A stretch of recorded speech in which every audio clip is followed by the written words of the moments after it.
name is Leshahonola Ndlovu. This is my very first book review. I just finished reading July's People by Miss Nadine Gordimer.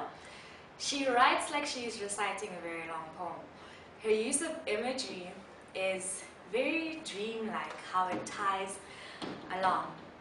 In this book, imagine that black majority of South Africans have taken control in their own hands, tired of the apartheid regime, tired of economic inequality. And they go looting, they go killing, they take possession of everything that the white minority, would have worked for, I say. July is the servant of Bam and Marine. July speaks broken English. Throughout the book, we don't really know what language July and his people speak.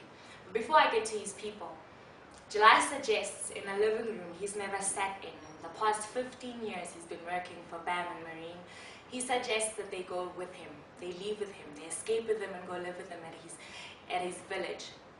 We don't know what village, so throughout the book I was wondering what language does July speak, but from which area is he from? But we learn much later that July is Shangaan and his people are Shangaan as well.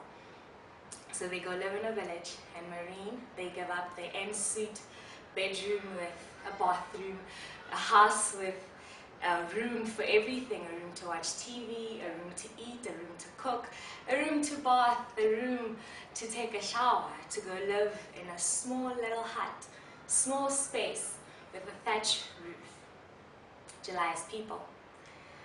Now, they go through Marine, Bam's family with their 3 children, Royce, Victor, and Gina, go through psychological changes. We observe that. We observe the reality of the lies that they've been fed, and awakening to this that they don't see much on their TV screens. The people are poor. The people are poor. Even in this 2014, the people are poor. So the story goes on and on and on. July's role changes from being the servant, who's still quite servile, who still serves them, makes sure that they have wood for fire, they have food, but the roles change. He gets to keep the car keys. Bam doesn't make much of the decisions anymore. And the children adapt so easily to this new environment. Children are like that. Bam deals with losing his role as a man, taking care of his family, feeding them, protecting them, and having to constantly deal with what are we going to do? Where are we going to go? Should we stay here? We can't stay here. The days drag on. Oh, the descriptions. Oh, it's amazing. I'm just going to share with you a quote. It can be random because I've been underlining the whole book reading. Okay, for instance, in their hut in the village, she had never been there before, although she had the idea to actually go visit July or drive him home, but it never happened. They knew that themselves. It was just going to be a reality that was going to happen, and even if it happened, it was only going to be so we can tell our friends that we went to the Buntus and we saw where July stayed. An experience. So by being there, they realized that a little knife or something that she wouldn't really have missed, she didn't miss at all, are here at this place. Things she didn't give July. Things she feels like he stole. There's this part where she says, so honesty is what you know. Honesty is what you know about anybody. That's all. So he had been such, a good worker. Nobody would have suspected. They left for holidays, left him with the keys, but nobody would have suspected that he stole these things. But I'm sure July also took them, knowing that they weren't going to use them at all. But for instance, she no more wanted to have to see her cast-off trappings here, where they separated him from the way other people lived around him, than she did back there, where they separated him from the way she lived. He had never stepped in their living room, never sat in their living room. He had stepped, yes, he works there, that he had never sat down. And the time he told them, let's go back to my place, was, I'm helping you because you're going to get killed. And you don't want to be a war relic. You don't want to be part of what's happening here. In Pretoria and Johannesburg, the Union buildings is getting bombed. SABC is destroyed. Black majority have equipment, they have guns, you know. White people who are trying to run away on planes are bombed. Planes explode. It's an uneven, I think in most of the book, in how she writes, Nadine Gordimer, she's actually trying to highlight the unevenness of economic equality between black people and white people, and how much that has changed in this 2014 South Africa. Well, we don't have to walk around in the streets of passes anymore. We don't have to be maids. We go to school, we read, we write, we have freedom, and we don't have censorship of media anymore.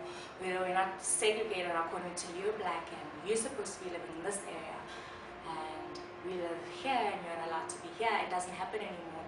But majority of the people are still economically struggling, and it affects a lot of education of the people, opportunities for the people to emancipate themselves. Oh, I have to read this to you as well. Oh, I know I'm not trying to make this long for a first book review, but I have to. Okay, for instance, here the sacred power and the rights of sexual love are as formulated in a wife's hut and a backyard room in a city. The balance between desire and duty has to be maintained quite differently in accordance with the differences in the lover's place in the economy. These alter the way of dealing with the experience, and so the experience itself. The absolute nature, she and her kind were scrupulously just in granting to everybody, was no more than the price of the master bedroom in the clandestine hotel tariff. She had in her hand one of the clay oxen Gina was learning to make that had been set to dry in the sun. Abstractions hardened into the concrete. Even death is a purchase. One of Bam's senior partners could afford his at the cost of a private plane in which he crashed. July's old mother, was she perhaps his grandmother, would crawl as Maureen was watching her now, coming home with wood and grass for brooms on her head, bent lower and lower towards the earth until finally she sank to it, the only death she could afford. So I would suggest that everybody read this book. It is beautiful. I'd love to read more of Nadine Gordimer's work, and we'll talk about it as soon as I read her other work. But July's People it's not much of an eye-opener, because I mean, I'm thinking of it from my black perspective, and I guess in also today's society, especially when you go on social media or you try to interact with other races, you realize that there's still people who haven't merged or come across or know anything about each other or care about each other's cultures in order for this country to flourish.